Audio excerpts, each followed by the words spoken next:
Halo sore, Mas Hendy. Hai, selamat sore Mbak Sore, Ernis, apa teman-teman kabar Mas? gengbisnis.com, gimana kabarnya Iya, semua? Halo. semua tuh teman-teman, halo sobat bisnis. Mas di rumah? Di rumah apa di kantor nih? Lagi WFH-an nih, udah sebulan lebih WFH, tapi ya Oh sesekali gitu. masih ke kantor sih, tapi Oh lebih sering gitu. WFH. Iya, Mbak sama Ernis dong di berarti mana kayak nih? Di Mas. rumah juga atau di kantor? Enggak, di kantor Mas. Wih, rajin banget, sore. Di kantor, Rajin. lagi jadwal piket. Oke, harus jadi teladan ya, Oh, contoh iya buat iya timnya iya ya. iya. Iya. Mas, di sana Ya, hujan apa enggak? Ini Jakarta udah agak mendung-mendung gitu nih. Sering hujan sih, biasanya jam-jam segini hujan, tapi tumben hari ini lagi cerah, jadi ya alhamdulillah lagi cuacanya lagi oke hari ini. Semoga kalau kita ini udah selesai berakhir, hujannya tuh hujan di saldo ya Mas ya. Amin, sesuai temanya Amin. cuan. Se- semua menantikan itu gitu. Benar, Mas, amin, mudah-mudahan ya. terus kalau misalkan kayak WFH gini, Hmm, kontrol apa namanya kontrol kerjaan gimana ya. Mas? Jadi memang karena bisnis yang kujalanin banyaknya langsung di lapangan, ya karena saya berbisnis kuliner, berbisnis F&B, mengelola 17 perusahaan dengan alhamdulillah ribuan gerai yang beroperasi, ya 17 tentu. perusahaan Mas? Iya, 17 perusahaan, kebanyakan di kuliner semua. Nah, itu tentu masih banyak teman-teman yang bekerja langsung on ground di lapangan. Dan ya tentunya saya memberikan support, baik support secara langsung, ya masih harus sesekali memvisit dan sesekali dilakukan jarak jauh ya, seperti teknologi menggunakan Zoom call dan lain-lain. Gitu, jadi Oh ya gitu. terus harus jalan. Ya, setidaknya walaupun di rumah bisnis tetap jalan ya Mas ya. Yoi.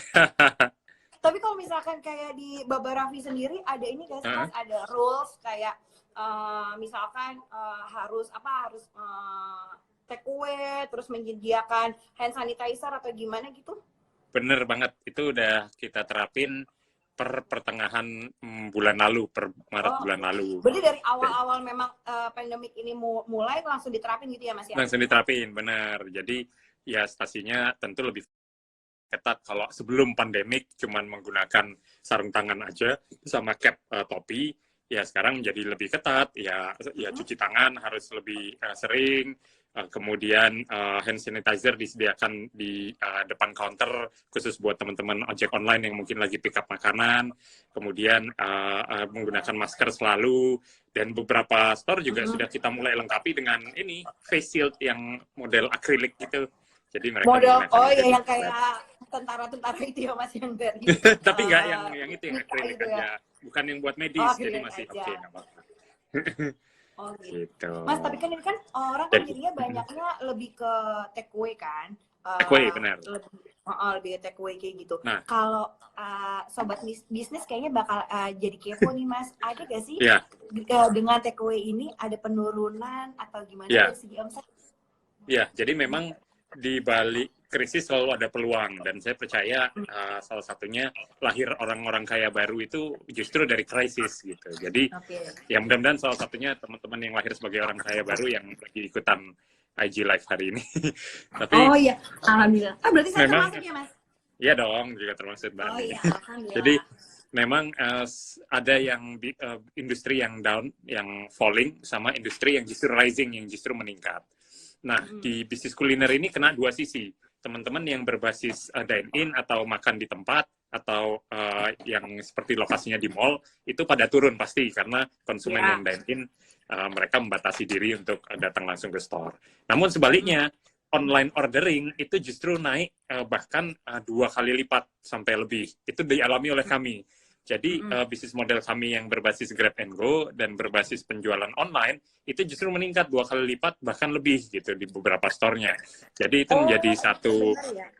peningkatan yang luar biasa. Di saat satu sisi lain konsumen offline yang datang menurun, tapi jika dikombinasikan dengan orderan online justru ada peningkatan. Jadi bisnis modelnya memang harus di-switch, yang awalnya ada dine-in plus take-away, sekarang menjadi lebih banyak Grab and Go atau take-away Lebih ke only. take-away. Gitu. Oh, ternyata benar ya, Mas. Jadi tuh kemarin saya abis ngobrol-ngobrol gitu sama teman-teman Ya, UKM. Jadi ya, dia punya kopi Ternyata pemasukan dia itu di saat pandemik begini jauh lebih 2 kali lipat dari sebelumnya, karena orang Oke. mungkin di rumah mager ya kan ya Mas ya, di rumah Yoi. mager jadi pesan gitu. Yoi, betul.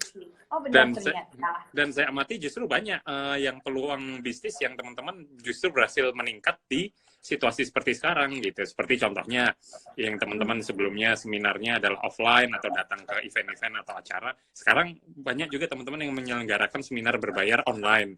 Itu menjadi pemasukan. Kemudian fitness menjadi home fitness. Kemudian entertainment. Benar. Juga banyak sekali layanan entertainment yang sekarang bisa diakses secara online dan sebagainya. Jadi ini akan menjadi new normal menurut saya. Artinya apa? Begitu pandemi ini berakhir, tren itu masih akan ada. Jadi itu menjadi standar new normal yang akan diikuti berkelanjutan gitu. Mungkin malah ini sebagai sebagai titik balik, orang juga harus mau nggak mau dia mulai beralih ke digital gitu kali ya Mas, usahanya.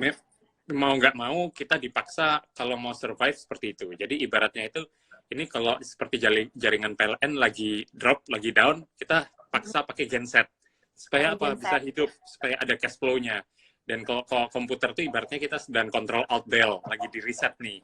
Gitu. Sehingga bisa nggak kita hidup lagi setelah di reset. Nah itu makanya butuh genset, butuh cash flow dengan cara-cara new normal yang perlu kita lakuin. Salah satunya yang melalui online kalau di bisnis kuliner. Nah, kalau Baba Raffi sendiri, Mas, untuk memasuki dunia digital sampai prepare udah sampai sejauh ini, kesiapannya berarti itu udah lama dari jauh-jauh sebelum ini ada, Mas? Nah, gini, sebaiknya kita fokus dengan apa yang menjadi kekuatan kita. Kalau kita fokusnya adalah di online reseller atau online digital marketing, fokus di situ, dikuatin lagi. Kalau kuatnya misalnya di konsep takeaway, maka itu yang dikuatin lagi. Sehingga adjustment-nya adalah adjustment yang bersifat minimal, tapi sesuai dengan keahlian kita. Jadi contoh, karena bisnis model kebab, seperti diketahui banyak berbentuk kontainer, takeaway, yang memang mengandalkan contohnya seperti teman-teman online ordering, kita sudah menggunakan fasilitas tersebut, yang awalnya tidak terlalu fokus, sekarang justru fokusnya online gitu. Jadi switch behavior-nya tidak terlalu susah gitu. Nah, demikian pula juga mungkin dengan teman-teman yang base-nya sudah berbasis memasak, bisnis modelnya bisa dirubah jadi memasak untuk frozen yang kemudian disajikan kepada konsumen dalam bentuk frozen. Itu juga salah satu bentuk inovasi-inovasinya. Menurut saya demikian. Saya jadi mau beralih nih, Mas. Salah satu yang lagi naik media loh, jadi harus saya bersyukur teman-teman bisnis.com pastinya lagi rising nih, lagi banyak yang perlu artikel yang lagi cuan apa aja saham-sahamnya kan gitu tuh. Habis ini saya pikirkan Mas, kira-kira saya mau buka franchise Baba Raffi atau gimana gitu. Mas ngomongin kita franchise tadi, apalagi Mas Sandy udah bilang ada 17 naungnya ada 17 perusahaan ya. Betul. 17 perusahaan. Nah, sebenarnya apa sih kalau bagi sobat bisnis pemula ini, dia itu harus punya apa untuk mengawali punya usaha? Baik, jadi memang sebaiknya kita mulai dengan apa yang kita senangi di awal. 17 usaha saya pun kebanyakan di bidang kuliner. Mungkin teman-teman sahabat bisnis sudah pernah mendengar merek-merek selain kebab Baba Raffi, ada Nikan Yu, itu yang sekarang lagi viral. Kemudian bisnis saya yang lain ada Forestry Coffee, kemudian ada Kekinian, dan yang baru saya launching kemarin, Juice and Shake untuk minuman jus kekinian yang healthy. Nah, di situ sebaiknya kita fokus menekuni satu bidang yang kita kuasai. Karena passion saya di kuliner, passion saya di franchise, maka saya fokus dalam pengembangan bisnis kuliner dengan sistem franchise. Dan ternyata template itu yang bisa diadopsi dan dimudahkan untuk pengembangannya. Nah, teman-teman bisa mulai mencari apa bisnis-bisnis yang disukai, bisnis-bisnis apa yang menjadi passion dari teman-teman, itu yang difokuskan. Sehingga begitu kita dikenal, keahlian kita dikenal dengan satu nilai tambah yang bisa kita berikan kepada orang lebih banyak lagi. Dibandingkan kita menguasai banyak hal, lebih baik kita menguasai sedikit hal tapi kita narrow. Fokus gitu ya Mas ya? Fokus. Ya, salah satunya. Bicara nilai tambah nih Mas. Nah, kalau nilai tambah dari 17 perusahaan yang Mas jalanin itu, apa sih Mas value-nya yang membedakan kayak produk dirimu sama kompetitor misal? Nah, kita pengennya sih jadi yang dan per. ter dan per itu apapun, bisa jadi pelopor, bisa jadi yang terbesar, bisa jadi yang pertama, bisa jadi yang apapun terbaik dalam kategori bisnis yang dijalani. Misalnya kebab, bersyukur dari jumlah cabang kami yang terbesar. Franchise kebab kami yang pertama jadi pelopor. Bisnis ngikan juga sama, yang kami kebetulan kolaborasi join kerjasama dengan Rachel V-nya dan Okin. Ngikan jadi jaringan fast food ikan yang harapannya jadi terbesar di Indonesia dan juga pertama. Ternyata alhamdulillah diterima dengan baik. Nah, kalau kita udah bisa nemuin yang apa yang ter dan per, itu akan lebih mudah buat berkembang dibandingkan dengan menjadi follower gitu. Jadi temukanlah ter dan per pada bisnismu supaya kita bisa sukses. Ini saya kutip dari sahabat saya dan partner bisnis saya, Doni, pemilik Sorcelia Magulu-Gulu. Kita baru join bikin jus kekinian pertama di Indonesia gitu. Oh gitu. Wah, saya dapat insight baru lagi nih. Saya harus jadi ter dan per ya. Iya. Terapan nih Mbak, ayo. Ya, harus ditemukan, terunik. Tersatu-satunya Mas. Tersatu-satunya. Iya. Pertama. Tadi kan Mas Hedi nyebutin kayak Rachel V-nya gitu. Apakah menggandeng kolaborasi dengan influencer? Kalau sekarang tuh kayak nilai influencer sama artis udah kayak sejajar ya. Bahkan sebenarnya tergantung target market. Kalau milenial lebih kenalnya sama selebgram loh daripada sama artis. Serius. Lebih kenal YouTuber sudah daripada artis. Engagementnya lebih bagus. Jadi tergantung segmennya. Iya, tergantung segmennya. Nah, apakah itu salah satu strategi untuk menggrab pasar anak muda dengan menggandeng influencer, atau apa nih Mas, hanya untuk branding aja atau gimana? Benar. Jadi emang sekarang eranya kolaborasi. Ya contohnya Ngikan saya kolaborasi berpartner dengan Rachel V-nya sama Okin. Kekinian saya berkolaborasi kerjasama dengan Arif Tipang. First Tree Coffee saya berkolaborasi kerjasama dengan Deva Mahendra. Aura Dermatology Skin Center berkolaborasi dengan Aura Kasih dan lain sebagainya. Tujuannya apa? Ya tidak lebih dari kita menggabungkan kekuatan kita masing-masing. Kalau saya menguasai sistem franchise dan pengembangan bisnis, tapi saya nggak memiliki followers yang banyak di YouTube dan di Instagram. Itu sebabnya saya berkolaborasi dengan teman-teman selebgram, influencer yang memiliki influence sesuai dengan target marketnya. Sehingga begitu kita nge-launching bisnis model baru yang unik, yang menarik, kita collab sama teman-teman selebgram ini, hasilnya boom, luar biasa. Gitu. Iya. Dan mereka jadi owner, jadi mereka-mereka ini bukan sebagai brand ambassador ya, mereka-mereka ini juga owner. Mereka juga jadi owner. Oh, jadi betul. Mereka juga mempunyai investasi berarti gitu ya mereka. Jadi sama-sama invest. Kita menggabungkan kekuatan dan modal bersama untuk membangun satu bisnis model yang kemudian di scale up bareng gitu. Mas, kalau misalkan ya, sobat bisnis nih yang lagi nonton kita nih, ternyata sobat bisnis punya ide yang menarik banget nih buat kolaborasi. Bisa gak sih Mas kayak gini menggandeng Mas Hendy buat kolaborasi? Bisa banget. Untuk perusahaan yang ke-18 mungkin kan? Justru sebenarnya saya dapat ide-ide kekinian tuh dari anak-anak milenial. Justru dari banyak teman-teman yang kita saling follow di IG, kemudian bisnisnya menarik, punya visi yang sama, mau dikembangkan secara nasional, kemudian kita dari DM-DM-an yang kemudian kerjasama. Dan itu banyak banget. Ya, beberapa bisnis saya banyak yang kita karena memiliki visi yang sama, dan akhirnya itu yang membuat bisnisnya jadi lebih maju dan berkembang. Jadi, kalau teman-teman punya ide bisnis yang unik, kekinian, menarik, per dan ternya juga ada, langsung DM saya. Siapa tahu bisa collab biar go nasional. Atau bisa itu ya. Atau bisa udah dikasih jalan sama Mas Hendy. Siapa yang punya ide yang bagus, yang inovatif, yang ter dan pernya jelas, langsung aja DM kasih ide ya. Benar, atau bisa DM ke tim saya, partner saya, Mas Hengki, pemilik Hot Pangsit Nyonyor. Bisa DM @hengki PNST gitu, nanti bisa, nanti akan langsung dikasih formnya untuk gimana sih kolaborasi, udah ada template-nya. Ada formnya ya Mas? Ada formnya. Saking banyaknya nih yang DM. Berarti memang udah prepare untuk menggandeng anak-anak muda berkolaborasi. Berarti saya habis ini juga akan hubungin Mas Hengki. Langsung langsung WA aja. Udah tahu nomornya. Iya. Saya mau bacain ada pertanyaan-pertanyaan nih Mas, mungkin dari teman-teman. kalau dari HR15C_, kalau kolaborasi itu untuk menghindari pecah kongsi gimana ya? Nah, gimana tuh? Jadi kolaborasi itu kayak orang pacaran dan nikah. Jadi harus sama-sama asik gitu. Ya namanya bisnis pasti ada up and down ya. Ada masa naik bersama, ada masa turun bersama. Sekarang kita harus saling memahami, sedang pandemik pasti namanya bisnis semua pasti lagi turun, lagi ada penyesuaian dan sebagainya. Itu terjadi. Nah, di saat itulah kita diuji hubungan relationship-nya gitu kan. Nah, untungnya saya bersyukur semua partner-partner yang berkolaborasi sudah memiliki mindset, mental, dan pemikiran yang sama. Jadi nggak cuman mau enaknya aja, tapi pas lagi susah, yuk kita bertahan bareng, kita upayakan bareng, kita perbaiki bareng. Supaya apa? Supaya ini bisa ke depannya bertahan lebih baik lagi. Jadi kunci kolaborasi sebenarnya kompromi menurut saya. Bisa berkompromi, bisa menerima satu sama lain, dan bukan ego yang dikedepankan, tapi mana yang menurut kita adalah yang terbaik, kira-kira gitu. Oke, tidak mengedepankan ego berarti ya? Iya, tidak ya, Mas. Kompromi, ada lagi kuncinya itu. kompromi. Ada lagi nih pertanyaannya, Mas.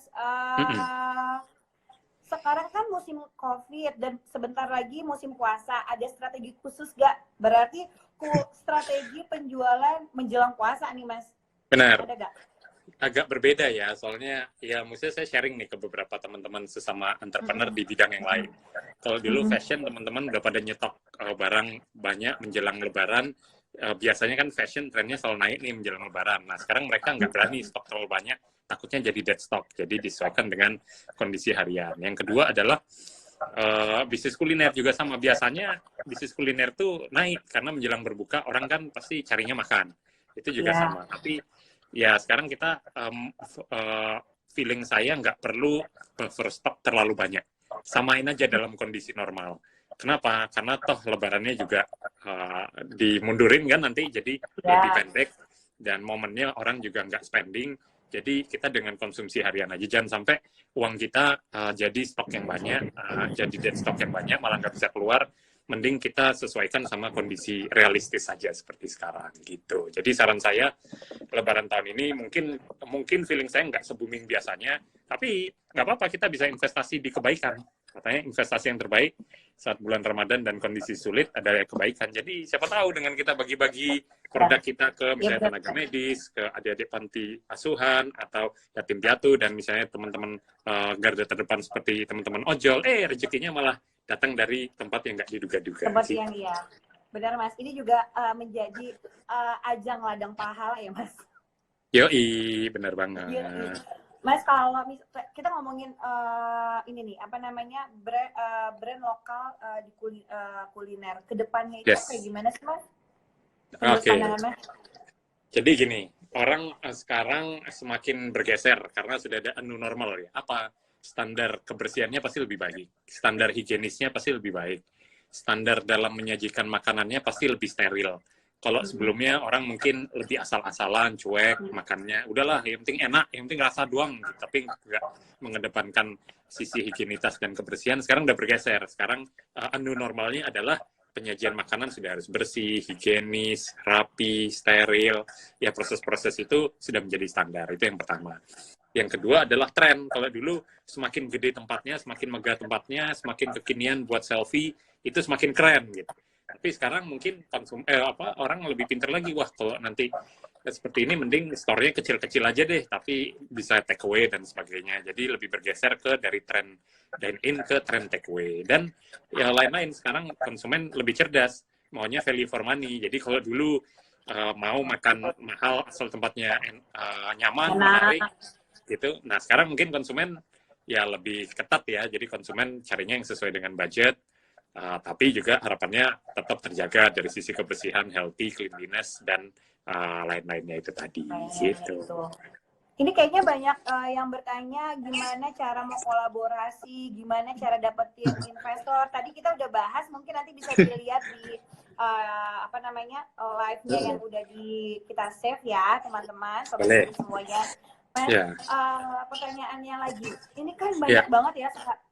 Saya melihat anak muda sekarang, dia itu kalau ketemu sama temennya, misalkan lagi reuni nih, bukannya kayak lo kerja di mana, itu kayak udah pride-nya udah bukan itu, kayak lo punya apa sekarang gitu kan. Gue punya bisnis A, B, C. Tapi banyak juga anak muda yang takut Mas mau mulai usaha. Gimana sih caranya untuk menghilangkan ketakutan? Kayak misalnya gini, duh modal gue cuman ada segini nih, nanti kalau misalkan nggak bisa bertahan, gue kehilangan modal, terus gue jadi bangkrut, banyak. Mungkin bagaimana menghilangkan ketakutan kayak gitu Mas? Iya, jadi sebenarnya sekarang udah agak bergeser. Jadi milenial sekarang, anak muda sekarang menilai menjadi seorang entrepreneur itu adalah lifestyle. Jadi entrepreneur itu keren, gila, gokil men, jadi entrepreneur. Beda sama dengan zaman saya mulai bisnis 15 tahun yang lalu, di mana jadi entrepreneur itu masih dianggap gila, nggak masuk akal, udah kuliah tinggi-tinggi malah jadi bakulan, gitu, jualan kebab, gitu kan, seperti yang saya alami. Tapi sekarang sudah bergeser gitu, bahwa tren milenial sekarang menganggap berbisnis itu lifestyle, jadi entrepreneur itu keren. Nah, sebenarnya entrepreneur itu bisa, entrepreneur sendiri adalah sebuah spirit, sebuah gerakan menurut saya. Entrepreneur itu tidak melulu masalah menjadi seorang pengusaha, tapi bagaimana kita bisa berpikir kreatif, out of the box, berani mengambil risiko, yang bisa kita terapkan pada bidang apapun yang kita jalani. Menjadi tim profesional atau karyawan pun bisa juga bermain. Jadi menerapkan perusahaan. Teman-teman yang bekerja freelance juga bisa menerapkan pola pikir entrepreneur dalam hal berpikir kreatif, berpikir out of the box, kemudian berani ngambil risiko untuk ngambil proyek-proyek yang di luar kenyamanannya. Nah, dari situlah spirit entrepreneur itu bisa diterapkan pada semua sisi. Bayangkan kalau teman-teman government yang bekerja di government atau PNS, mindsetnya entrepreneurial spirit, wah, itu bakal lebih revolusioner dan hasilnya bakal boom, luar biasa gitu. Nah, untuk menanggulangi ketakutan gimana ya, mulai dari yang kecil-kecil dulu. Jadi jangan langsung gede, jangan langsung semua tabungan dipakai buat bisnis ya. Kalau karena jadi namanya bisnis tetap ada risiko, bertahap. Mulai dari skill yang kita punya dulu. Kalau ada tabungan banyak, mulai dari nggak usah gede, 5 juta dulu mulai bisnis, ditambah skill yang kita punya. Jadi yang kita keluarkan tuh lebih ke effort dan waktu. Jadi kalau gagal, nggak apa-apa, namanya juga belajar. Ada effort dan waktu kita sebagai bentuk pembelajaran. Gitu. Nah, Mas, suggest dong, Mas, akan lebih baik menurut Mas Hendy. Modal itu dari tabungan kah? Dari apa ya? Dari bunga deposito kah? Misal kalau yang udah punya deposito, atau dari pinjaman? Sekarang pinjaman tuh banyak banget Mas, bisa dari peer to peer, dari pinjaman dari buat yang usaha mikro. Menurut Mas Hendy, better yang mana ya? Kalau saya akan membagi modal dari 3 sumber. Modal finansial ya maksudnya ya, ini di luar skill. Kalau kita punya skill itu udah modal juga sebenarnya. Tapi kok modal finansial saya akan bagi jadi 3. Satu modal sendiri, tabungan, ya, atau ya, modal yang kita miliki sendiri dalam bentuk tabungan. Yang kedua adalah modal berupa pinjaman, bisa dari bank, bisa dari teman, bisa dari orang tua, tapi akadnya pinjam gitu. Dan modal ketiga dari mana? Dari investor atau partner gitu. Jadi ya kita gandeng, joinan, ada investor, ada partner yang punya visi yang sama yang kemudian invest. Nah, dari ketiga ini bisa kita kombinasikan, dan saya juga menggunakan 3 resources tersebut. Untuk bisnis awal yang saya geluti, biasanya modal saya sendiri. Kemudian kalau sudah grow dan scale, saya biasanya gandeng investor atau saya gunakan perbankan. Nah, itu bisa kita kombinasikan. Rasionya mana? Yang paling pas, yang paling tahu kita sendiri. Jadi, nggak apa-apa kita gandeng investor. Nggak apa-apa bisnisnya. Kalau sudah besar, kita pakai pinjaman bank untuk dikembangkan. Dan untuk di awal, pakai modal sendiri pun juga nggak apa-apa. Jadi networking juga penting ya, Mas, networking? Networking yang utama. Kenapa? Karena yang dinilai itu sebenarnya skill-nya. Yang dinilai itu pada saat kita berbisnis adalah kita punya nilai tambah apa sih? Misalnya, Barney karena di media punya kenalan banyak di luar yang bisa jadi nilai tambah. Nah, terus kalau udah ngomongin modal, Mas, gimana sih kita bisa ngelihat kalau misalkan saya punya ide nih, ini kayaknya pasarnya pas deh. Apakah kita butuh riset dulu? Kalau misalkan riset itu harus seberapa dalamkah risetnya, sehingga abis itu kita menentukan produknya, atau ya udah deh gue ini aja namanya modal berani aja dulu, gue mulai aja dulu, kalau nggak mulai gue nggak mulai katanya gitu. Ada perbedaan. Kalau itu ditanyakan 15 tahun yang lalu di saat saya mulai bisnis, jawaban saya adalah yang penting action, yang penting mulai. Karena kalau nggak mulai-mulai, nggak jadi pengusaha. Itu 15 tahun yang lalu. Tapi sekarang sudah beda sih. Sudah zamannya nggak gitu. Sekarang justru harus pakai riset, harus ada validasi, harus ada market research yang jelas, target marketnya siapa, harus ada strategi dalam pembentukan brand dengan menggunakan brand konsultan supaya sesuai target market, dan lain-lain. Jadi persiapan itu sangat penting, validasi konsep itu sangat penting sebelum kita launching. Biar apa? Biar paling nggak dengan kita validasi, kita tahu, oh bisnis model kita bisa diterima oleh market dengan baik nih, baru dari situ kita kembangin. Nah, itu saya udah punya template-nya. Saya kalau mau membangun bisnis kuliner, saya udah punya satu form yang itu bisa diisi, skornya keluar. Oh, bisnis model ini bagus nih kalau dikembangin. Oh, bisnis model ini kurang nih. Kalau teman-teman yang mau dapat template-nya bisa DM saya atau DM Hengki PNST. Mas, saya juga mau ya. Boleh. Saya juga mau ya. Tapi khusus bisnis kuliner, kalau bisnis lain saya nggak punya template. Karena pengalaman saya kan di bisnis kuliner. Tapi template itu nggak bisa diterapkan untuk bisnis yang lain, Mas? Yang retail masih bisa, yang berhubungan sama pembelian langsung ya, B2C ya, retail bisa. Gitu. Oke, nah sobat bisnis, nanti kalau ada yang butuh template untuk riset yang Yahut nih dari Mas Hendy, boleh langsung DM, atau nanti Bisniscom DM Mas Hendy, nanti kita distribusiin juga bisa gitu ya. Ya, ini ada si partner saya Dennis Hadi nih, owner Hadi Kitchen dan Juice and Shake, luar biasa. Nanti suruh sharing sekalian. Luar biasa. Halo, partnernya Mas Hendy.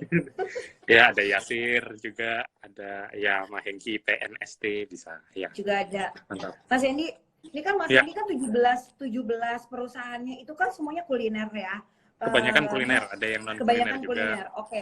Mas Hendy itu kan berarti fokus banget. Tadi kan memang sudah dibahas kalau kita tuh emang harus fokus kita mau usaha yang apa. Kenapa pilihan pertama kali pada saat waktu itu kuliner menjadi pilihannya Mas Hendy untuk membuka usaha? Oke, gini. Jadi kuliner itu entry barrier-nya sangat gampang. Semua orang bisa masuk dan mulai bisnis kuliner. Tapi kebutuhan akan marketnya juga sangat besar karena selama orang butuh makan pasti butuh kuliner. Jadi sesuailah market yang besar dengan entry barrier yang juga gampang. Nah, disitulah akhirnya muncul passion dan minat saya di bidang kuliner. Bukan di sisi product development ya, mungkin saya nggak menguasai product development, tapi saya menguasai dan tahu gimana caranya sebuah produk ini bisa di scale up gitu, buat dikembangin jadi misalnya ratusan cabang. Nah, itu butuh sebuah passion, minat, dan jam terbang juga. Kita mau punya keahlian apa yang bisa jadi nilai tambah. Jadi sebenarnya 17 perusahaan itu ada template-nya, prosesnya sama, tinggal di copy paste saja. Ibarat komputer itu programnya tinggal di copy terus di paste. Bedanya apa? Produknya. Bedanya apa? Brandnya. Bedanya apa? Bahan bakunya. Tapi strateginya sama, cara-caranya sama, sistem kontrolnya sama. Itu yang bisa diaplikasikan ke bisnis lain. Jadi kalau saya bisnis kuliner buka cabang ke-18 ya nggak susah karena template-nya sudah ada. Tapi kalau saya suruh bidang lain, misalnya saya buka usaha di luar kuliner, misalnya bisnis pengadaan kepemerintahan gitu, yang saya nggak ngerti ilmunya, ya mungkin saya nggak bisa sukses. Seperti halnya bisnis kuliner gitu. Mas, bisa, ini pengalaman pribadi saya. Jadi ketika saya punya usaha dan situ tidak berhasil, lalu saya mencoba lagi, saya kekeh banget, saya mau tetap di jenis usaha itu.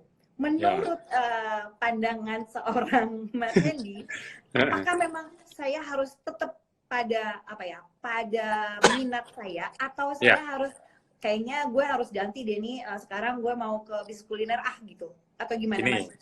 Gini, memelihara bisnis itu seperti memelihara moge, prinsip saya hobinya moge juga, motor gede, saya suka naik moge, Harley dan sebagainya. Kalau bisnis tersebut misalnya mogenya, kan saya jual juga, kadang moge saya dapat untung, berarti saya mendapat cuan. Tapi kalau nggak laku pun, ya saya pakai sendiri, saya nikmati gitu, saya jalani. Jadi dalam proses menjalani bisnis juga sama, prinsipnya seperti kita memiliki barang-barang hobi.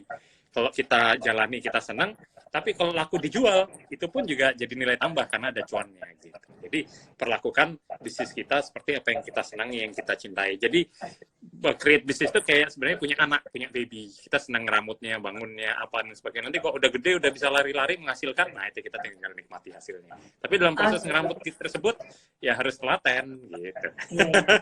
Telatennya itu ya berarti ya Mas ya, sedang diuji. sedang diuji. Mas, ini ada pertanyaan lagi. Ini udah ada yang collab nih antar sesama yang komen nih di bawah, gila. Mereka saling kolaborasi loh. Iya, saling collab nih, bisa jadi. Mas, ada bisa yang jadi nanya nanti nih, saya dapat komisi, jangan lupa ya kalau ada yang deal ya. Oh iya, ada. Uang denger ya Mas, uang denger. Mas, ada yang nanya dari Sherlianda. Mas, saya mau tanya bagaimana cara customer mengetahui produk kita selain dari kita kreatif dan mempromosikannya secara teknis. Maksudnya customer tahu produk kita tanpa kita promosi gitu mungkin kali ya. Gini. Basicnya misalnya kalau bisnis kuliner kayak zero cost untuk promotion mungkin Mas. Ya. Jadi agak ya kalau sampai zero cost kayaknya nggak mungkin, tapi minim cost, minim modal masih bisa memungkinkan. Nah, saya akan share caranya gimana memviralkan sebuah brand atau produk dengan minim modal gitu kan. Ya, pertama produknya harus enak dulu, itu pasti. Apapun yang kita jual, produk harus enak supaya orang repeat order, dia repeatable, dia datang kembali lagi. Dan bisnisnya sustainable, bisnisnya bertahan karena produknya enak. Nah, yang menjadi PR adalah gimana caranya biar bisnisnya dikenal. Nah, kalau rumus saya adalah gimana caranya biar viral. Ya, saya mungkin teman-teman udah tahu, saya kolaborasi sama influencer, salah satu caranya adalah biar viral. Tapi sebenarnya nggak harus dengan cara itu, kita bisa menggunakan ya cara-cara lain, misalnya membagikan ke teman-teman sekeliling kita dulu, yang nano influencer, yang followernya masih 1.000, 2.000, mungkin 10.000. Tapi dari situ sebenarnya dari inner circle-nya sudah bisa menghasilkan word of mouth ke lingkaran yang lebih gede lagi. Jadi kita bisa manfaatkan misalnya akun-akun Instagram buat promo, bukan akun besar, tapi akun yang ada di kota kita. Misalnya kuliner Surabaya, kuliner Bogor, kuliner Bandung, dan sebagainya. Itu yang digunakan buat promo sesuai dengan target market kita. Ngapain kita nasional, brandnya outletnya masih ada di satu kota misalnya. Sehingga dari situ promonya bisa kecil dulu dari promo yang kecil dulu. Ya. Benar. Nah, sehingga di situ nanti kita gulung terus sampai kita punya budget buat pasang iklan di yang influencer besar. Sehingga bisnisnya bisa booming gitu. Jadi ini tipsnya ini kebanyakan semuanya bertahap. Emang kita harus bertahap ya Mas, nggak ada yang instan kalau mau langsung boom gitu. Ya kan kita juga nggak mau bakar duit kan, bukan aliran startup yang bakar duit kan, kita harus dihitung. Iya benar. Mas, kalau ngomong kan kita karena bisnis kuliner sekali ada tanggapan kayak ini ada sertifikat halalnya nggak sih gitu kan? Kayak gitu kan. Untuk mendapatkan proses sertifikat itu tuh sulit gak sih Mas? Kalau misalkan nggak sulit, mungkin Mas Hendy mau berbagi tips gimana cara yang mudahnya gitu?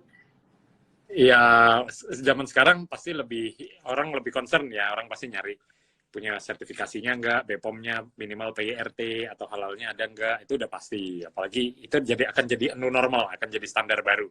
Konsumen akan lebih concern terhadap healthy dan ya steril, ya hal-hal yang lebih higienis, itu jadi standar baru. Jadi saran saya ya kita lengkapi. Caranya gimana ya, mumpung cabangnya masih dikit, ya diproses dari sekarang. Karena nanti kalau cabangnya udah banyak, proses audit halalnya harus mengunjungi semua cabang dan itu susah.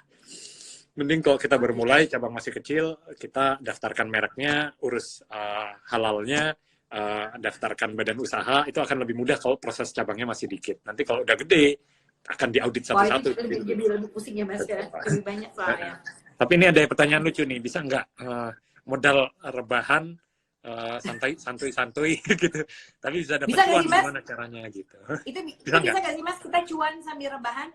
Bisa coba itu komen di bawah, bisa nggak sih sambil rebahan? Sebenarnya kan orang dulu mimpinya gitu ya, jadi rebahan, tidur apa, ya sekarang dijadiin beneran gitu. Sekarang kita kerjanya cuma di rumah, rebahan. Iya, benar. Tapi memang harus produktif ya, harus by system. Jadi saya di sela-sela waktu saya rebahan dan sebagainya, saya masih ada agenda Zoom call sampai 5 Zoom call sehari. Saya dalam seminggu ini rebahan yang produktif ya Mas? Rebahan produktif. Jadi rebahan memang, tapi ya sambil Zoom call-an pakai head free earphone gitu. Ya kemudian IG live saya juga ya masih nyempatin buat sharing. Ya ini IG live saya yang keempat gitu. Jadi dari situ ya gunakan waktu rebahanmu seproduktif mungkin. Biar apa? Ya dari rebahan-rebahanmu itu yang menghasilkan Zoom call, diskusi, sharing bisnis model akhirnya jadi cuan gitu. Jadi jawabannya bisa banget. Santuy guys. Rebahan menghasilkan cuan, mantap Mas. Mas, kalau misalkan ini ngomong-ngomong Bisniscom udah berapa IG live nih selama pandemik? Mas, tapi Mas Hendy itu menjadi ini loh toko pertama Serius? untuk kita. Wah, serius. Wah, kehormatan. Serius. Karena memang bisnis Bisnis lo lo pengen gila. menginspirasi teman-teman sobat bisnis buat jadi di rumah yang udah stuck, kayak misalkan saya di rumah tuh udah kadang suka ini udah itu udah segala macam, aduh gue ngapain lagi ya, setidaknya punya abis setelah ngobrol-ngobrol kita ini dia punya sedikit pencerahan. Oke, next COVID ini berakhir gue harus bla bla bla bla, pengennya kita begitu Mas. Makanya kemarin ya siapa lagi kalau bukan rajanya franchise ya, kalau bukan Mas. Amin. Tapi sebenarnya begini, ini saya off the record aja. Fase-fase sekarang ini fase-fase teman-teman bisa mempersiapkan strategi dan bisnis model baru. Kenapa? Karena nanti pas sudah restart nih, apa istilahnya pengibar bendera startnya udah dikibarkan, kita udah punya konsep yang ready gitu. Jadi jangan disiapkan nanti, siapinnya dari sekarang. Jadi udah disiapin nih amunisi-amunisi, ibaratnya pelurunya itu udah siap, kapal perangnya udah disiapin, begitu launching tinggal dikeluarin pakai yang mana. Tinggal dikeluarin. Berarti fase-fasenya sekarang sih. Berarti jangan-jangan Mas Hendy lagi mempersiapkan sesuatu untuk nanti ada ada rahasia. Tapi nanti ya, saya bisik aja ya Mas, ada rahasia di antara kita.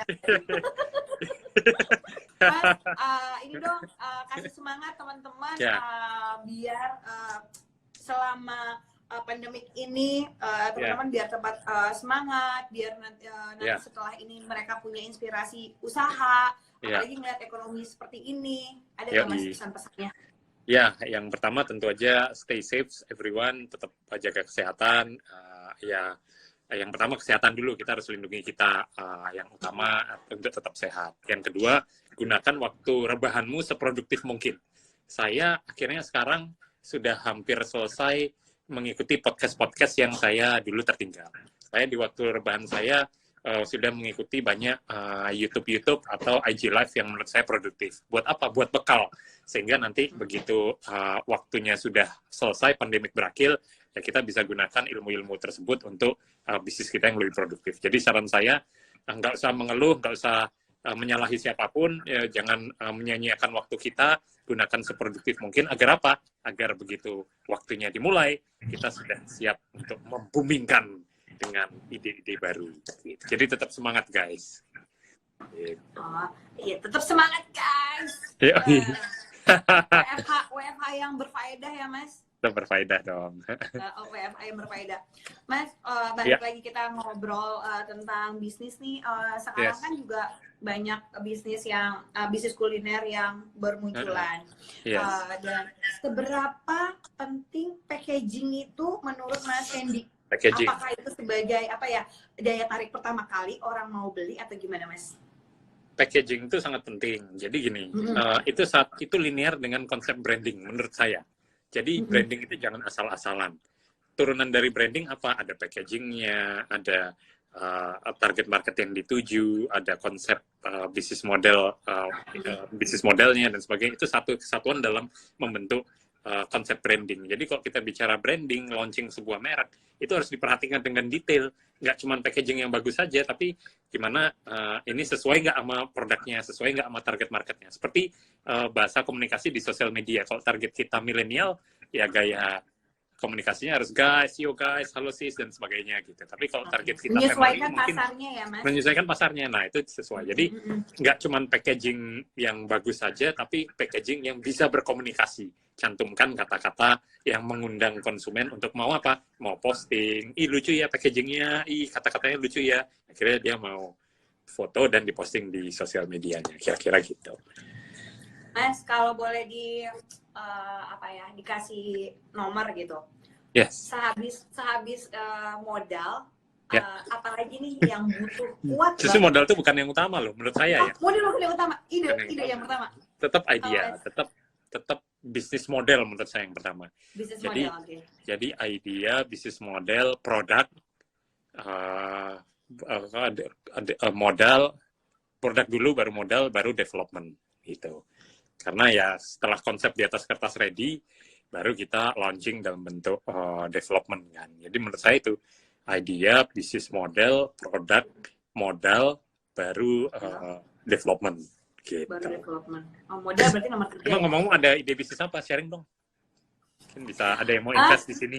Ini ada pada mau siap menginvest. Kalau saya bisnisnya bukan kuliner, Mas. Biasa cewek. Bisnisnya apa itu? Fashion. Fashion gitulah. Oh, nggak apa-apa kan Om sharing nanti, sini. Nanti saya jadi curhat, Mas. Nanti saya jadi curhat. Aduh. Nggak apa-apa. Aduh. Lebih pusing, Mas. Berdarah-darah nih. Oh, iya. Iya. Tapi lumayan ya, ini lumayan loh yang nonton 260. Wah, not bad. Halo, ini udah sama seperti kok saya ngisi seminar 200-an orang. Iya. Padahal sore loh. Oh, alhamdulillah. Mas, kan kita kan sering banget gini. Udahlah, ATM aja dulu, amati, tiru modifikasi. Ya, menurut Mas Hendy, itu konsep itu tuh masih layak gak ya untuk diterapkan di era sekarang yang anak-anak muda ini tuh sekreatif itu? Menurut saya harus ada penyesuaian dan nggak bisa lagi amati tiru modifikasi, tapi nilai tambah yang utama, value yang utama menurut saya. Jadi nggak cuman sekedar meniru produk yang lagi rame terus dimodifikasi, tapi gimana kita bisa menciptakan sebuah value yang berbeda, experience yang berbeda. Jadi konsumen tuh membeli produk kita dibandingkan produk yang dulu sudah ada, itu apa experience-nya yang berbeda. Nah itu yang perlu penting banget ditonjolin. Dan memang nggak mudah. Karena zaman dulu modal ATM bisa sukses asal kita deliver yang lebih baik, lebih enak, lebih murah, dan sebagainya. Tapi zaman sekarang nggak cukup. Harus ditambah experience yang berbeda, value yang berbeda, story yang berbeda, kemudian kemasan gimmick yang berbeda. Biar apa? Ya biar booming dan viral. Kan gitu. Jadi bukan amati tiru modifikasi, tapi ATM plus value plus experience plus konsep yang berbeda gitu kira-kira. Banyak plusnya ya. Jadi ATM plus ya. Yoi. Plusnya 3. Mas, nih ada yang nanya nih. Ada yang nanya tadi dari Fitriadi. Pengen development usaha yang udah jalan, Mas. Cuma bingung cara buat cabang untuk dalam kota sendiri aja masih sulit, gimana mau cabang luar kota. Jadi dia dia punya usaha, Mas, dia pengen cabangnya di luar kotanya juga. Cuma yang di dalam kotanya aja mungkin belum sebegitu familiarnya. Nah, ada tips Mas buat teman-teman bisa. Jadi ya harus dibentuk sistemnya. Bisnis itu about sistem. Karena kalau nggak ada sistem ya kita akhirnya bekerja di bisnis kita sendiri. Kita yang kontrol, kita yang ngawasi, kita yang ngecekin. Gitu. Tapi kalau sudah ada sistem, sudah menggunakan teknologi, baik POS atau software keuangan, atau software survei lokasi misalnya, itu akan mempermudah proses kita. Jadi apa yang berjalan sistemnya, yang berjalan adalah tim yang sudah mendelegasikan prosesnya melalui sistem. Itu baru kita bisa rebahan dan autopilot. Tapi kalau nggak ada sistemnya, nggak ada delegasinya, ya yang ada kita kerja di bisnis kita sendiri. Jadi buka cabang ya kita sendiri yang buka cabang. Tapi kalau kita sudah meng-create template sistemnya, itu nanti kita copy-paste ke bisnis-bisnis kita berikutnya. Yang ada adalah kita mengawasi sudah sesuai sistem tersebut nggak, udah sesuai standar yang kita bikin belum. Nah, baru dari situ akan mempermudah proses pengembangannya. Kalau sudah jalan, ya udah nggak usah bingung cari investor. Kalau bisnisnya wangi nih, bisnisnya harum nih, wih gila rame, itu siap-siap aja investor berebut untuk datang sendiri gitu. Aduh, amin, semoga saya bisa menemukan cara menemukan kewangian itu ya, Mas. Bisa dong, amin. Kamu kan kerja di bisnis.com dapat info-info hot setiap hari kan. Semakin sore nih Mas, sepertinya. Iya kan?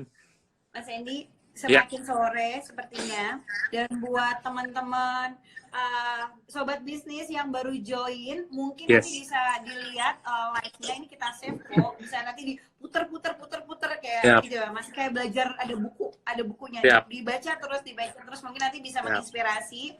Dan terima kasih Mas Hendy, Mas jangan kapok. Ini baru sesi pertama. Wow. Akan ada sesi-sesi berikutnya.